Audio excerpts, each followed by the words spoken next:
Okay, everybody, stand up. Come on. We're the last speakers. Come on. Stand up. We know you're tired. You haven't ridden a bike for a while. Can you all hear me in the back? Can you hear me? Okay, my mic's not on. Thank you. You're too far away. Yeah, let's hear it. Let's hear that music for a second. Come on. Okay, everybody. Just want you to move. Okay. All right. All right, you may be seated. Well, good afternoon. And I want to thank Howard and Tom, and I'm going to take these off now, and Veronica. Thank you very much for your presentations. I'm Jim Sayre. I'm Executive Director of Adventure Cycling Association based in Missoula, Montana. This is me with my 4 strong women, my wife and my 3 daughters, who we together rode down the Pacific Coast a couple of years ago, self-contained. Adventure Cycling Association is the largest membership cycling group in North America with 46,000 members. And I started about 20 years ago with the San Francisco Bike Coalition as a volunteer transportation advocate on Valencia bike lanes and other projects. But now I am a transportation and tourism advocate, because together, if we can persuade officials, if we can give them the data, they can see that this sector, the bike tourism sector, is a multi-billion-dollar industry that can help them and their communities. Hi everyone, I'm April Economides of Green Octopus Consulting, and I speak around North America to bike advocates and help them bring the business community on board. And I also talk to bike advocates and business folks on how to create bike-friendly business districts. I'm a car-free parent and businesswoman living in car-centric California, and my mission is quite simple: to get more people to choose a bike instead of a car to make their short trips to shop, dine, and run errands. So cool. Well, I want to tell you our theme, which is that beyond the transportation sector, because that's what we saw this morning, is that most of us come here and make transportation our priority in our work as advocates and officials. But we want to talk about 2 other growing sectors: bike tourism and bike-friendly business districts. And sometimes bike-friendly business districts that serve tourists. So we're going to give you a very quick taste of tools and evidence, starting with the evidence, for these 2 sectors that are growing so fast. So many cities around the US and Canada are doing many things to make their business districts more bike-friendly, and they're not coming up with big, bureaucratic, expensive programs. But as my colleague, Councilwoman Pam DeMock, who's over there, likes to say, just rolling their sleeves up and getting to it. I've had the great pleasure to work with Eleanor McMahon and Pam doing a lot of great work in Canada. I got started in this field in Long Beach, California. I've helped San Diego and New Hampshire, you in the room. We started the largest program in the nation with 18 districts. Anyway, lots of good stuff going on, and probably many more that I don't even know about. So there are many things that you can do right now to just get to it that are free or very inexpensive and very quick. So these are just a few of them. Free community rides, free basic bike repair inside bike shops, which also gain those shops new customers and sales, and all sorts of things to integrate bicycling into your events, like bike and helmet giveaways, bike valets, bike portraits, and more, and then informal bike share programs. And there are several things that are also particularly great for bike tourists as well, like ample parking, great maps, bike information on tourism websites and business district websites, and free bike repair stands and air pumps. Now, if you think that these low-hanging fruit initiatives only bring small change, I would beg to differ, and I think so would Pam and Eleanor and Andy. Not only do they bring increased sales into local businesses and increased ridership among customers, both new and existing, but also increased ridership among business owners and their employees. And as we know, those personal stories are really the magic behind what we all do. So when someone gets on a bike for the first time in a long time, that's pretty much all they need to do to do the rest. I think the most exciting thing about these changes is that many bike or business folks that I've worked with started off as either anti-bike or ambivalent, and now they're actually advocates for bike lanes. So that's on the bike district side. On the tourism side, what we've seen is over the last 3 years, a mountain of evidence is emerging that talks about bike tourism and its economic impacts. Europe, we've got a great new 200-page study that came out in September that demonstrates it's a $57 billion a year industry, bike tourism in Europe. In Wisconsin, a couple of years ago, great study, almost $1 billion a year from bike tourism, not including Trek or any of the great companies in Wisconsin that are manufacturing. Iowa, cycling, 365 million. It's probably even more than that when you include a lot of the other events that they do there. Now, what's also great is many other states are picking up the cue. We have 3 states right now, Oregon, Arizona, and Michigan, that are doing studies on the economic impacts of bike tourism. Montana, my home state, may even do this soon. That's a metric for sure.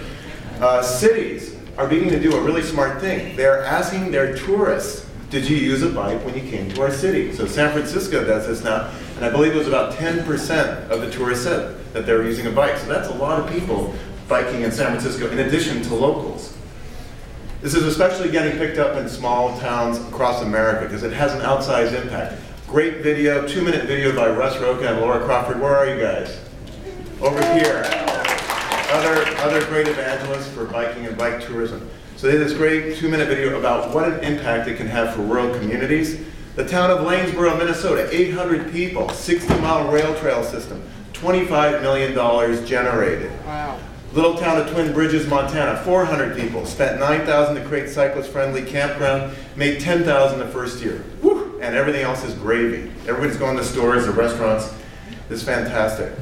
And now you're starting to see states compete not only to say who's the most bike-friendly, but who's the most bike travel-friendly. So major ad campaigns in Minnesota, where they say we measure vacations by the pedal stroke. And of course, Oregon, I have to include Oregon, but they are doing a phenomenal job making global ad buys to support biking and bike travel. So, make no mistake, based on this evidence, we are seeing a massive growth in interest in bike tourism and active travel. And really, this is about at least a $50 billion industry in the US. We're going to work on the research, but we are really seeing a lot of evidence that this is coming to pass in our country.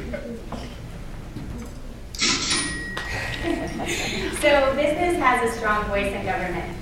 And so why is it that we relegate them to a constituency that we either don't want to engage, or we want to engage after we try to put in bike lanes and expect them to fight us? So engage them from the beginning. So how do we do this? How do we engage business? Well, we speak to them about what they care about what their priorities are. So put yourself in their shoes and meet them where they're at.